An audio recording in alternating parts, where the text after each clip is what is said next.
Hello and welcome to another video. In this video, we're going to be doing a different subject than usual. Instead of just covering one empire, or one area, or one topic, we will be talking about the general third era of Ahri history. This is going to be part 1, covering from 0 of the third era all the way to roughly 500 of the third era. Do note that this won't cover every single location on Ari, but it will include a lot of the important ones. I might develop other things that I don't talk about in this video in the future. Also, this is going to be a long video, as there's quite a bit to talk about. So, let's not waste any time and begin. So, in the beginning of the Third Era, there were two main powers, the Kingdom of Nakara and the Golden Empire. The Kingdom of Nakara had lost to the Amakuzi Empire prior, as the kingdom was in a downward spiral for a long time at this point. You see, the Kingdom of Nakara was once the great and mighty Nakarthan Empire. However, at this point, the empire, then kingdom, had been declining for over 100 years. Well, hundreds of years. However, due to the south, the strongest power by far of the entire continent was the Golden Empire, which dominated the trade of gold, known as the Ahri Golden Trade, and being the wealthiest empire. It was the strongest of the entire continent. Now, do note that you see this gray on the top left of the map. This is Marthia. Marthia was not politically unified. This is just labeling the general area of where many of the direct Marthic kingdoms were. However, do note that there were many different kingdoms and local rulers that were in this area, and they fought over each other constantly, as I'll talk about in a bit. So the Ahri Golden Trade was a series of trade routes that charted over much of Ari. The Golden Empire had a lot of silk, spices, gold, and ornate pottery. In return, the Golden Empire sought resources, mostly from the north, on things like iron, furs, silver, slaves, and precious gems. In particular, Martheric men and Northern women were sought by the Golden Empire, as Martheric men were strong, powerful warriors who proved to make great warriors for the Golden Empire's many arenas. These arenas would play an important part in much of the Golden Empire's entertainment. Tens to hundreds of thousands of people would go to see, and it was a moneymaker for the people who hosted these events. Northern women were seen as well-mannered and beautiful, and many men in the Golden Empire went to extreme lengths to purchase them for their own use. Many people, mainly in the north, had lacked gold, and thus would trade with the Golden Empire to get gold. Wealthy families also loved the silks and cloths that the Golden Empire produced, and attempted to get them en masse. So essentially, one of the biggest trades was the Gold Empire would give gold and silk and all that stuff to some of the northern kingdoms, and in return, you would be sold slaves in a lot of cases. The Gold Empire would sell gold for slaves. So, while mostly being from the north to the south, some of the routes would extend to other places of the continent. This was not only a trade between the north and the south, this was continent a continent-wide trade network. However, even with this, the main parts of the trade from the early Third Era to the late 400s and a bit of the 500s of the Third Era were mostly between the north and the south. Between Goldland, this area, Marthir, and Nartha, who would trade with each other for specific resources.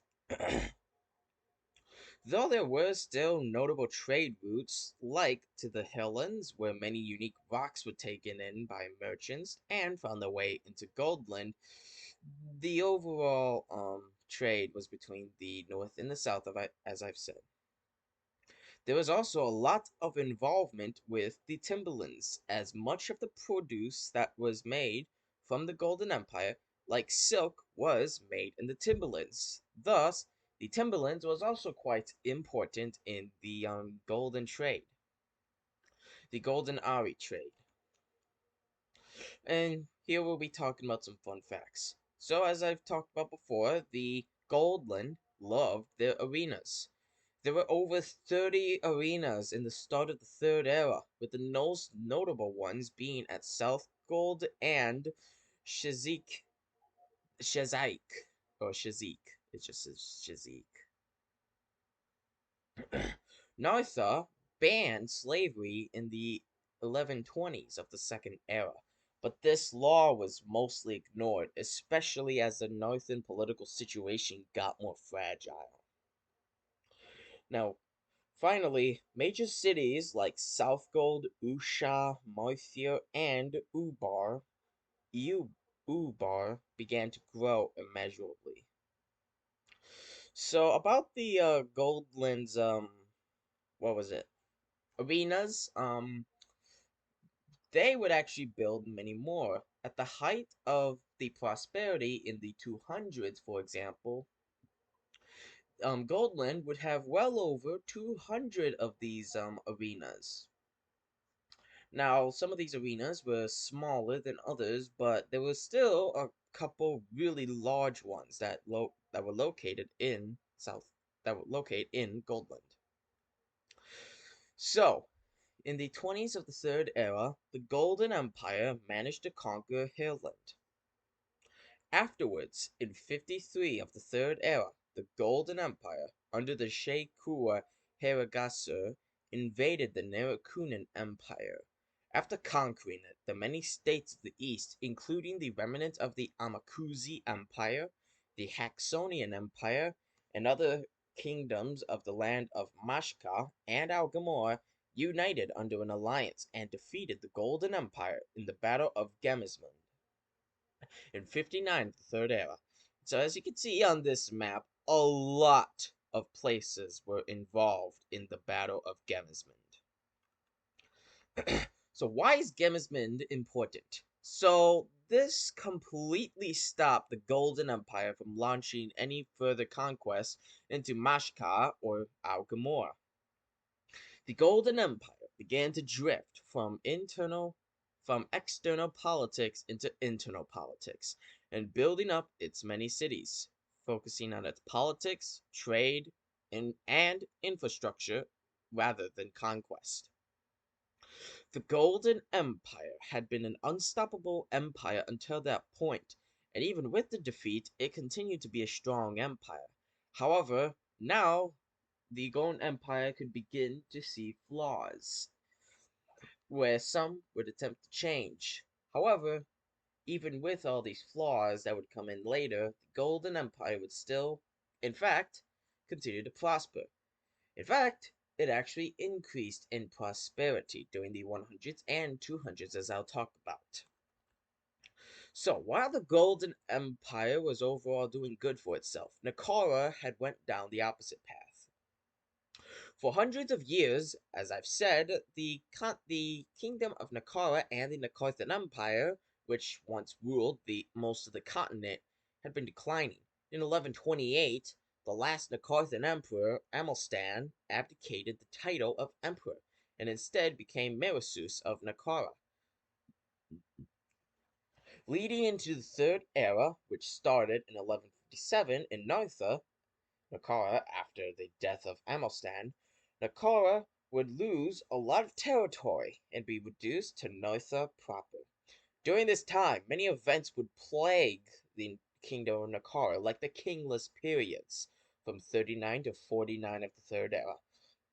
And then another kingless period from 53 until 58, and the Nakaran Civil War that happened in the 90s that would destroy Nartha and much of its land. However, luckily for Nakara, after the Nakaran Civil War, the chaos would end, leading to a period of recovery through the 100s.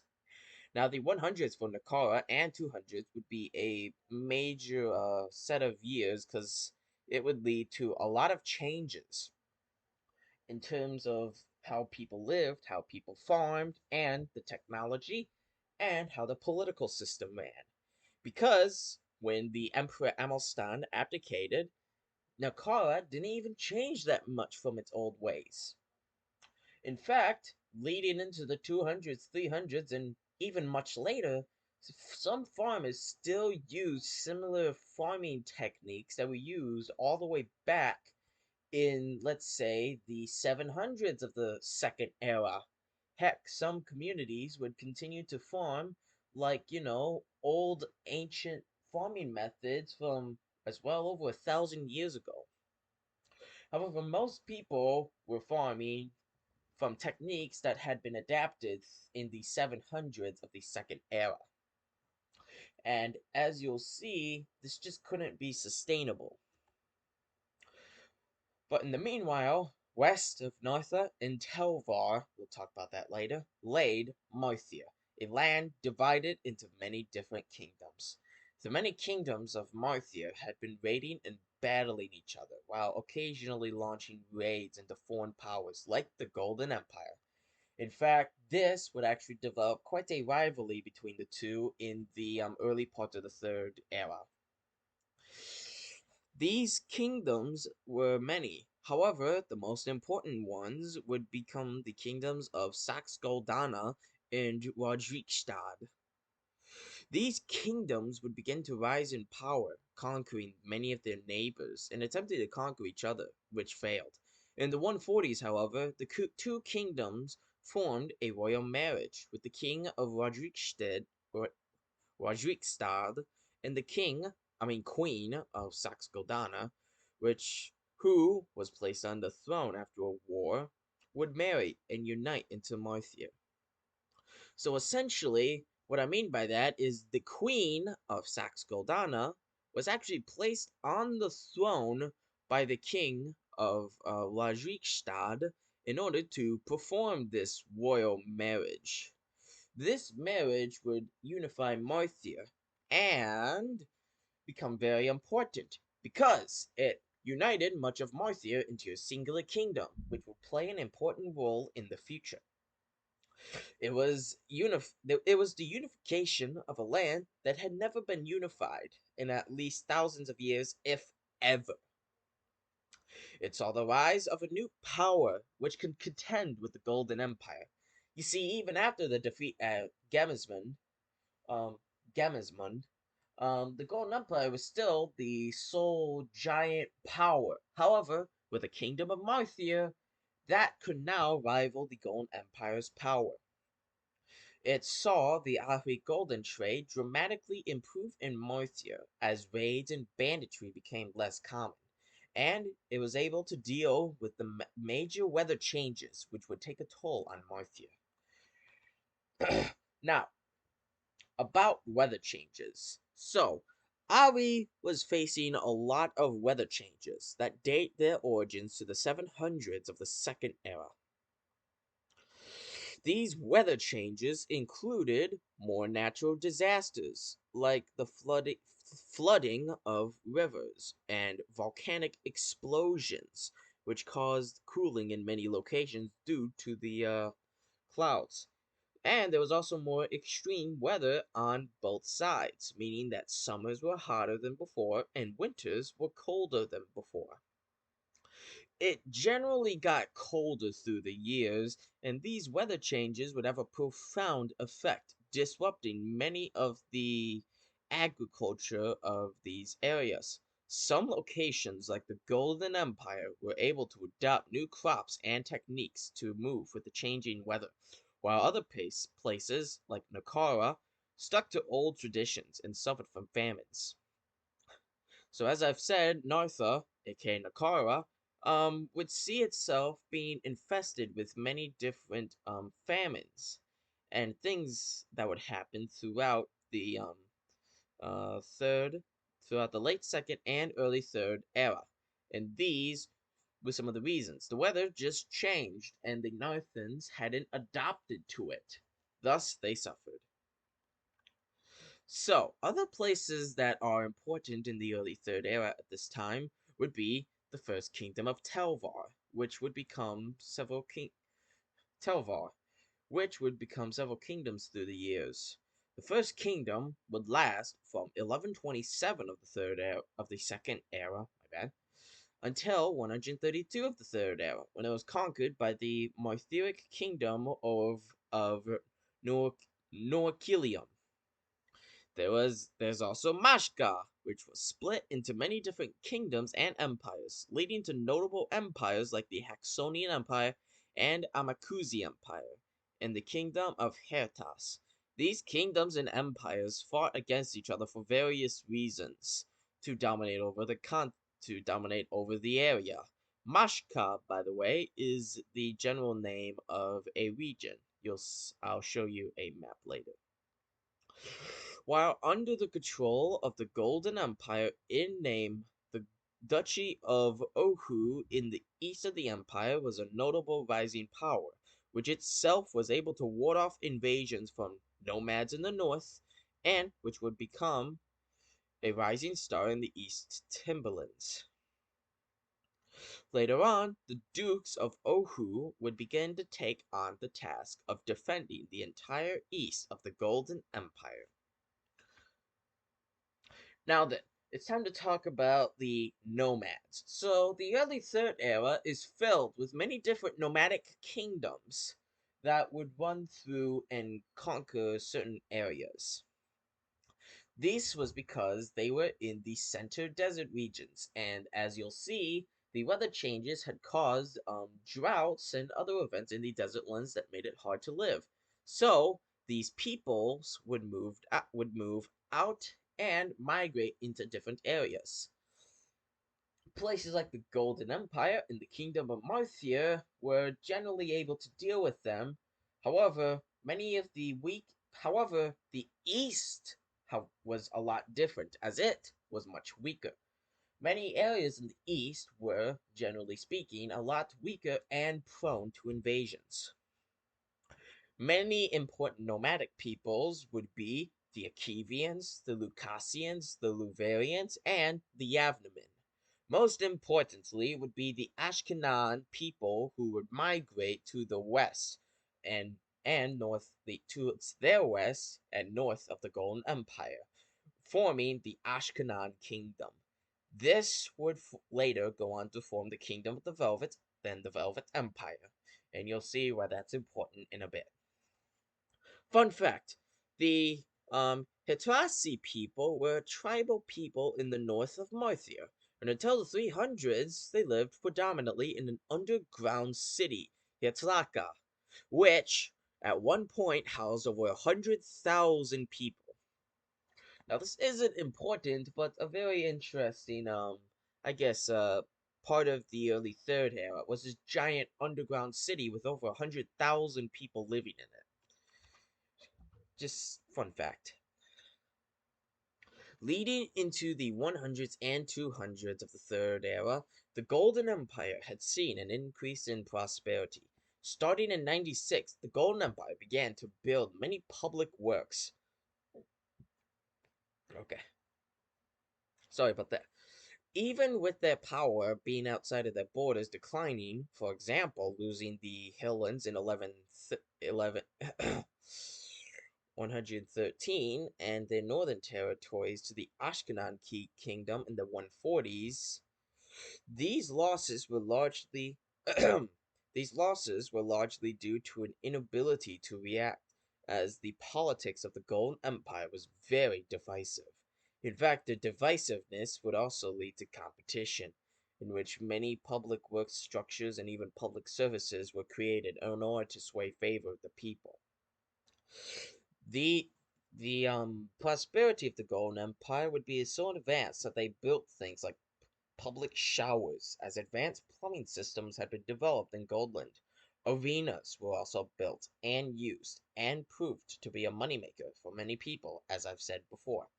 Now, another notable thing that I don't think I mentioned in here are what I call steam houses. That's what they were called in Goldland. Essentially, large buildings that where people could relax at. These would be most notable for people having intimate times, I'll call it, and large groups of people would go in seeking I'll call it fun times with the opposite gender. We'll leave it at that. Following the Nakaran Civil War in the 90s of the Third Era, the kingdom was in ruins. This collapse in central authority eventually allowed regional leaders to carve out spheres of influence for themselves. While the king still possessed a lot of power, he now had to deal with potentially rebellious subjects in his kingdom. To keep them in check, the kings resorted to granting powerful positions to regional leaders like dukes in order to keep them in line. This compromise of decentralization was actually able to strengthen the kingdom as the civil conflict largely died down, allowing Nakara to slowly begin to rebuild itself from the ashes. The kingdom would have a period of around 100 years as they rebuilt their country. So, to put it in their perspective, Nakara and the Nakarthan Empire had been declining for over several hundred years. This had seen many, many events in which millions of the Northern people were killed in these events. And so the changes in the government, in the decentralization, actually began to make a change because people stopped killing each other. And this began to improve Nakara because everybody stopped killing each other. They could now focus on building up a country that was essentially torn for centuries. Because the homeland of Nartha had seen a lot of chaos and turmoil for several hundred years, almost in a row. So the weather changes in the continent of Ari were incredibly impactful on the desert lands. Much of the region became hotter because of drought and crop failures. Well, crops that you could grow in the desert, disrupting life for the nomadic tribes living in the area. You see, the tribes and areas, the nomads in the desert lands, to put it quite simply, they were not as advanced as the Golden Empire. Thus, when these droughts came along and people started to starve, these groups of people began to look for locations to flee to. So, we get introduced into the Yavnamin horde, as I'll call it, the Yavnamin nomads, who found themselves unable to feed their population. Thus, in the 60s of the Third Era, they began to launch raids into the nearby Narakunin Empire to steal supplies. This led to the Narakunin Emperor Vashilich, something like that, to grant them land in the east in the 80s of the Third Era in order to prevent future raids and to use the Yavnamans as warriors. In 1117, the Yavnaman chief, Mashiv, betrayed the Yerakunins in battle and made the Yavnaman horde independent from the Nerakunins. He would go on to conquer lands in all directions, conquering a mighty empire by 138. This battle was between the Haxonian Empire and the Nerakunin Empire. These two had become quite the Haxonians had become quite powerful themselves. However, the Yavnamans proved to be stronger and ultimately would conquer territory from both, as you'll see on this map. In 151 of the Third Era, after the death of Mashiv II, the empire split into many different parts. with the Yavimans remaining in the west. Fighting would break out for many more years, as the different states would fight each other for dominance in Mashka. A lot of the territory lost was in the east. However, the Yavnaman horde themselves would be dispersed by other invading nomads, such as the Lucasians, the Luvarians, the Achaevians, etc., etc. So, in 202 of the Third Era, a man named Cleesh took over and began a series of conquests in Mashka. By 220 of the Third Era, the kingdom of Cleesh would dominate over Mashka, and this dominance would last until 324 when it collapsed.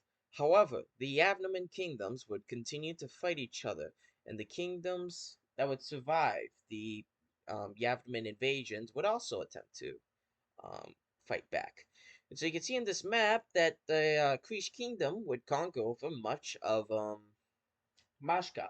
Now this was very important and a very interesting case.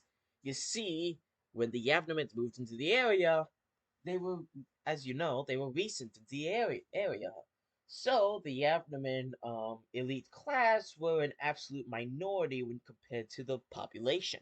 Thus, Kleish and his successors would have to put a fine line to make sure that he was able to extort and get things from his subjects, like taxes and stuff, but also to make compromises and prevent his people from revolting. Because if they revolted en masse, his power could easily be taken away. Now, it's also good to note that many of the local people would also sign up in the army and fight against the other Mashkin kingdoms. So, after unification in the 140s, Marthia would begin to expand eastwards. It conquered many of the remnants of the Marthic kingdom to the east, Marthic kingdoms to the east, and reached out as far as the Achaevian Empire. Along with this, in 221,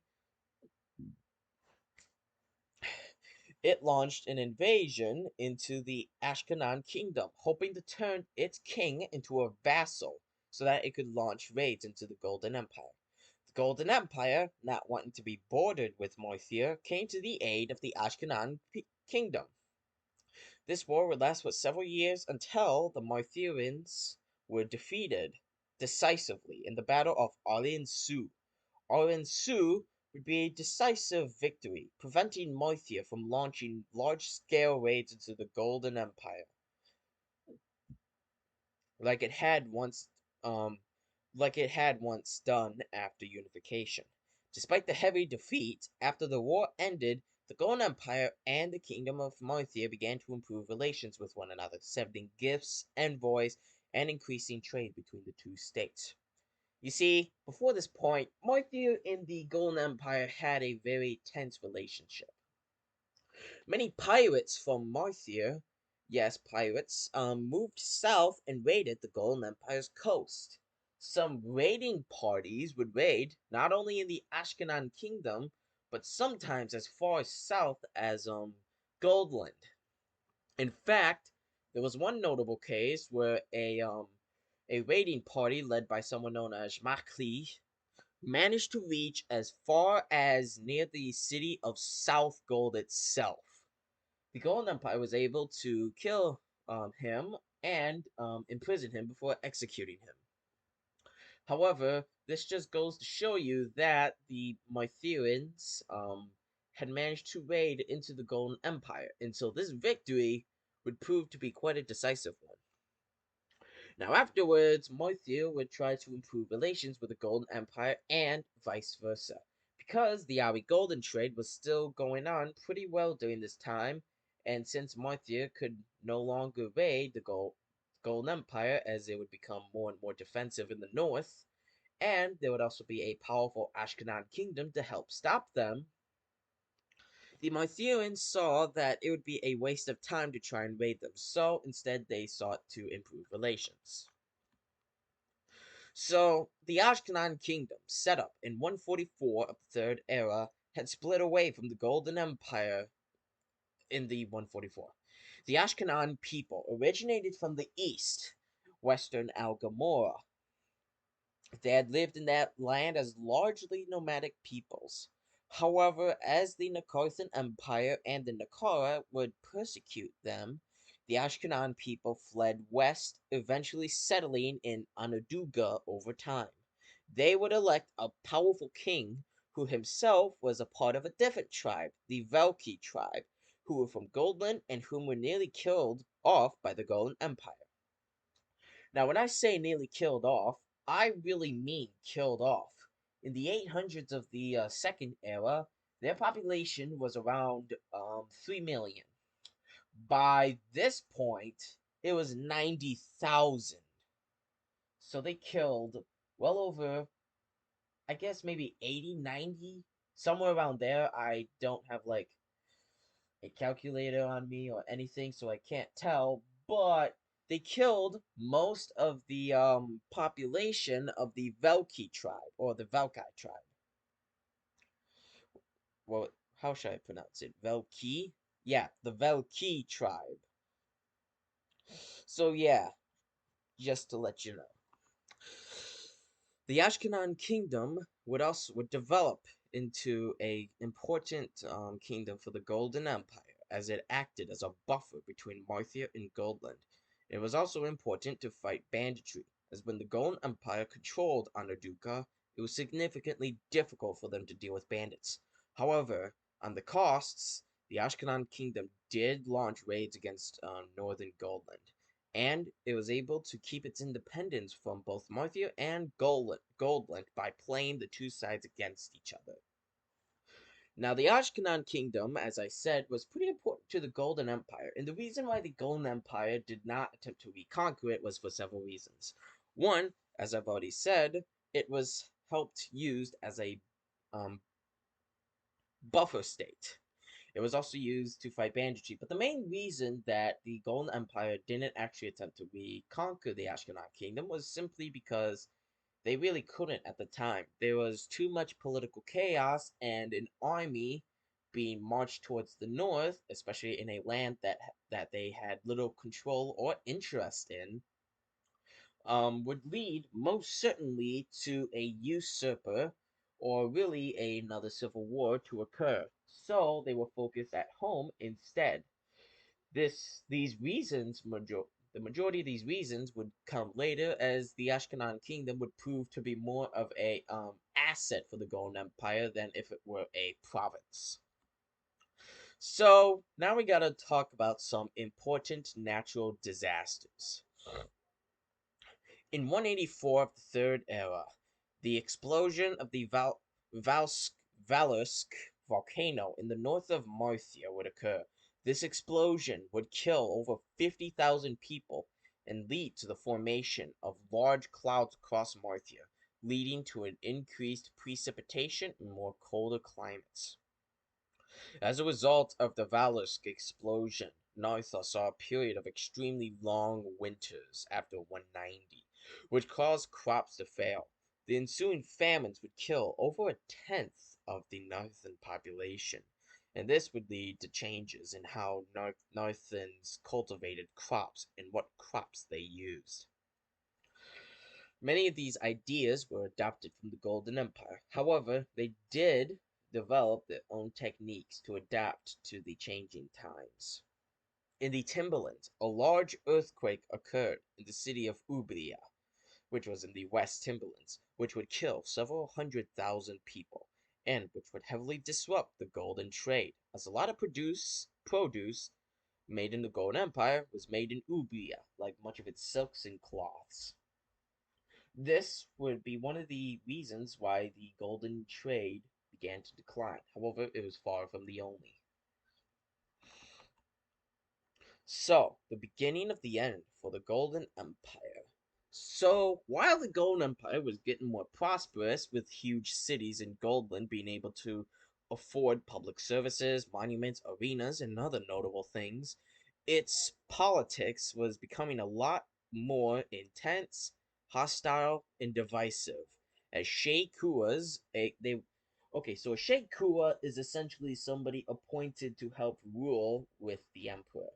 Technically, they are subordinates to the emperor and are only there to help them rule. But the sheikuas in reality had a great deal of power, and in fact, many sheikuas could be considered co-emperors or emperors in all but name. And oftentimes the sheikua would puppet emperors.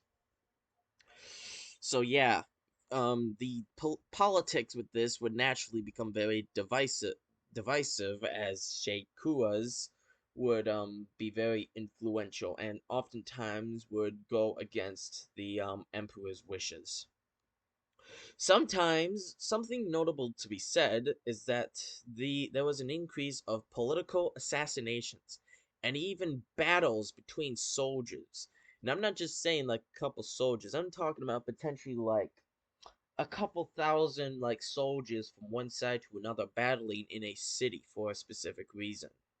These were rare, but you get the idea. While not going into full-on civil war, the division of the politics forced the emperor to stay in South Gold, as leaving it could be weak as could lead to his power being weakened by a sheikua. The sheikua, though being able to technically be removed after 5 years, had a lot of power intended to stay for much of their lives until they wanted to leave or died. This also meant that the emperors were less able to deal with many problems such as raids and attacks, or the decline of its power in the east. Thus, in 252 of the Third Era, the Golden Empire gave the task, I almost said ask, the task of defending the east of the empire to the Dukes of Ohu. This, in turn, would lead to the Duchy of Ohu becoming more influential, important, and independent in the east. So as the Golden Empire began to decline, so too did the golden trade. Now the Golden Empire was less willing to give away its gold as it fell into more unrest. Several things were also going on as well.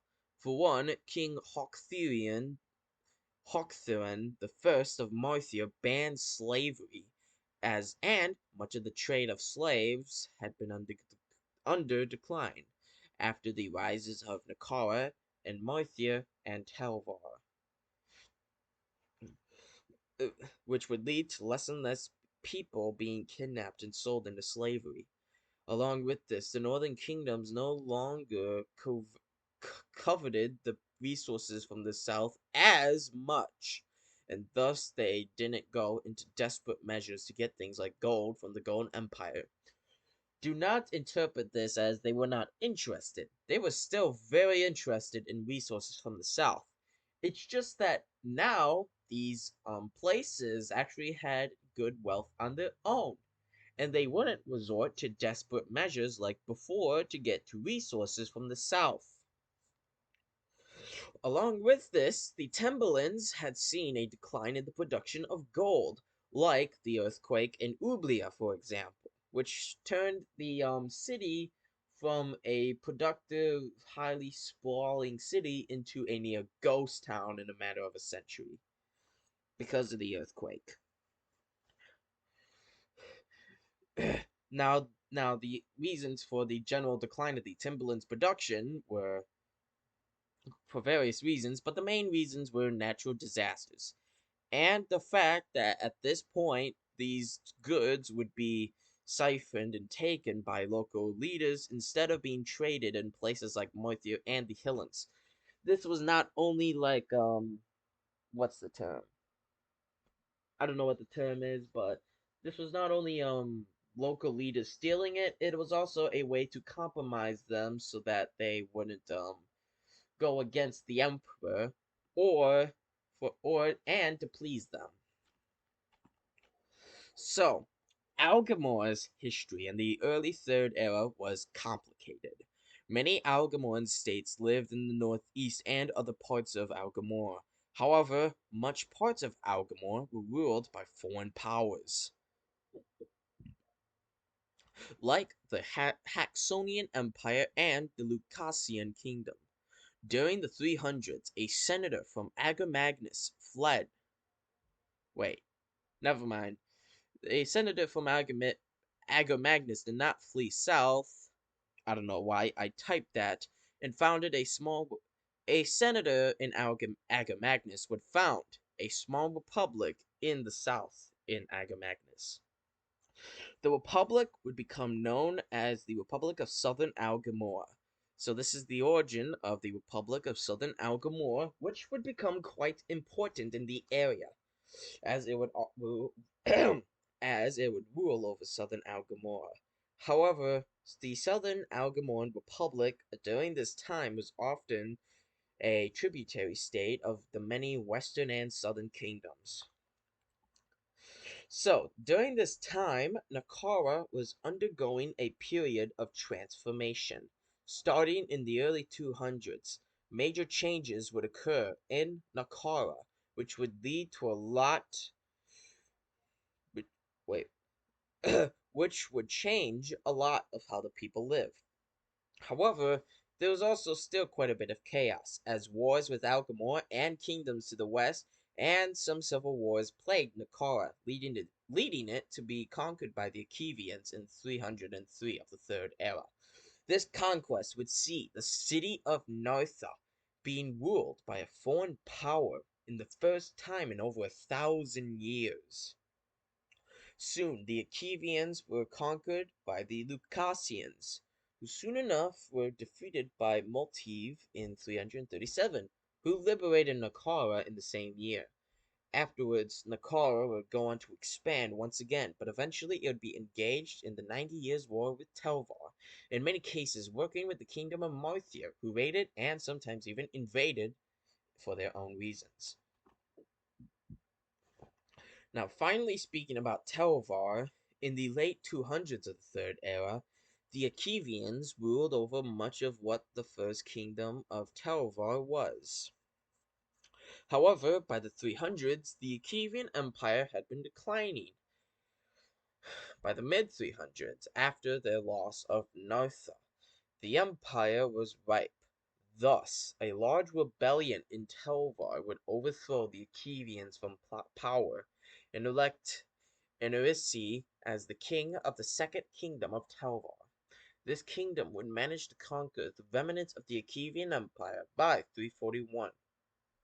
In 367, the White Marriage occurred, which was an important marriage between the king of Telvar, Ionisus I, and the daughter of the king of Nakara, which would lead to the beginning of the 90 Years' War in the early 400s. These wars would lead to many victories and defeats on both sides, but eventually Nakara would win the wars, leading to the rise of Nakara. So why is this important? So Telvar and Nakar would become rivals, with both kingdoms being stronger, and for one to eventually conquer the other would greatly increase the power of whoever conquered. Nakar would win the wars, leading to its rise of power and once again becoming a prevalent power, as you'll see in the second video. It left two kingdoms greatly weakened, leading to numerous raids from Moithir and Algamora. So, in 334, after the sudden death of the king Urujao-Bainuk of the third, the Ashkenaz kingdom ended up being divided into two. Holy crap, I just realized that was a bit of a name. Anyway, on the western side was the kingdom of the Velvets, also known as the Velgak kingdom, or the kingdom of Velgak. In the east was the kingdom of Arshun. These two kingdoms would fight over what fight over who controlled what, with Velgak usually winning.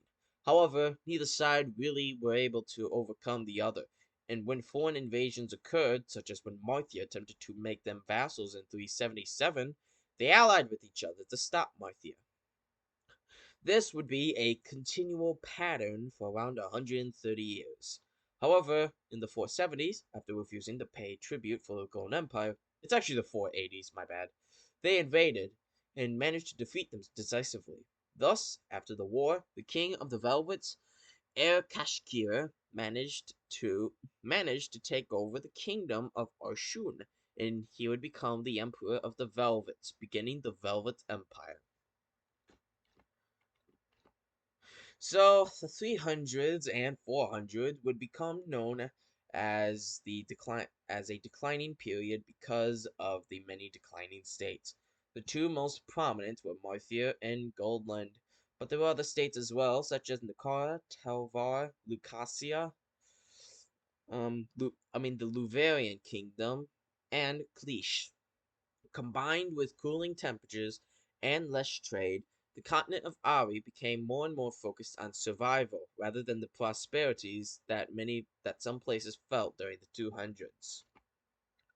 In the south, on an island only known as Mata's Island, lived 11 dwarf tribes. The lord of all things knowledge, Madarka, chose the king chose the kings of these 11 tribes himself.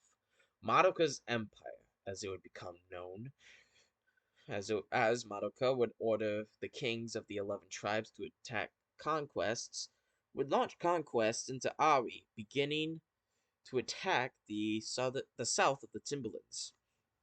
In 345, he began a long war that would last over a decade, in which Madoka would attempt to conquer the Timberlands. Numerous battles with varying levels of success would occur until the Battle of Iniber in 358, in which over 25% of Madoka's army was wiped out in several days. Thus, when the losses became too high, Madoka eventually abandoned the war and left mainland Ahri. This not only prevented Madoka from conquering the Timberlands, but it prevented them from launching attacks for a while. And what I mean by a while, I mean basically forever. As of right now, this might change in the future. There isn't another Madoka attack. However, as I said, that might change. So, the Luvarians are another nomadic kingdom that originally migrated into Algamore as far back as the hundreds of the Third Era, mostly to avoid the Yavnamin conquests. Eventually, after the Lucasians conquered Nartha in 325, the Luvarians launched a conquest being led by Giavash or Hiavash. The Luvarians, led by Hiavash, swept into northern Algamora, conquering it from the Lucasians by 334. There, in 337, Irvash became the Grand Prince of the Luvarians. In 341, after defeating some Algamoran states, he was also declared the King of Algamora, though himself he didn't rule over all of Algamora. The kingdom would stay relatively stable, and in 411 of the Third Era, the king and the Grand Prince, Kalish II, began a large conquest towards the south. His conquests lead to the subjugation all over all the rest of Algamora. Kalish II would also conquer many of the Mashkin kingdoms in the north, which would lead to the Tarniv kingdom. In 430 of the Third Era, when the Luvarians pillaged over the remnants of the Klish kingdom, one of the remaining males in the Yevnigrid dynasty, Tarvariv, let me read the name, Tarvariv, fled south with an army. He eventually crossed the Yiznia River and began to conquer lands into Hilland, mostly against tribes who found it difficult to resist. By 453, at Tarvariv's death, his kingdom had managed to expand into a regional power, ruling over a kingdom known as Tarniv. In the 540s of the Third Era, the kingdom expanded into its height of power under the three kings of Tarvariv II, Misrine, and Tarvariv III. Eventually, during the 600s, the kings of Tarniv would be subjugated into the kingdom of Hilland, but they were still able to become the Dukes of Tarnev, vassals of the kings of um, Hilland for more than a century. Ultimately, by the 6 and 700s, the Yavnaman populations in the northeast of Hilland would become quite a big population, and they would become known as the Tarnaviks. Now, do note that the Tarnaviks did not populate all of northeastern Hilland. However, they did make up a large population by the 6 to 700s. So you can see now that the Yavnamans that were once nomadic were now beginning to settle into Hilland, which, even though you had the kingdom of Cleach and its successors who probably ruled their area longer and which were much more powerful than the kingdom of Tarniv, would not have as big of an impact on Mashka as Tarniv would have on Hilland, as the Yavnamids in Mashka did not were not able to create a large population. Well, they did create a good population, but the population of Mashka was huge, numbering in the hundreds of millions. Thus, ultimately, it wasn't significant population.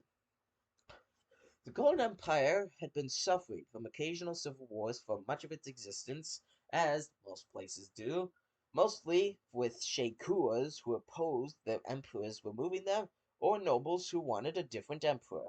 This culminated in a period of time from 378 to 401, in which six civil wars occurred, only in a period of 23 years. I also believe that there was another civil war in like the late 200s to like the early 300s or something. I am not quite sure. These civil wars would lead to the Golden Empire losing manpower and reducing the amount of men it could use in wars.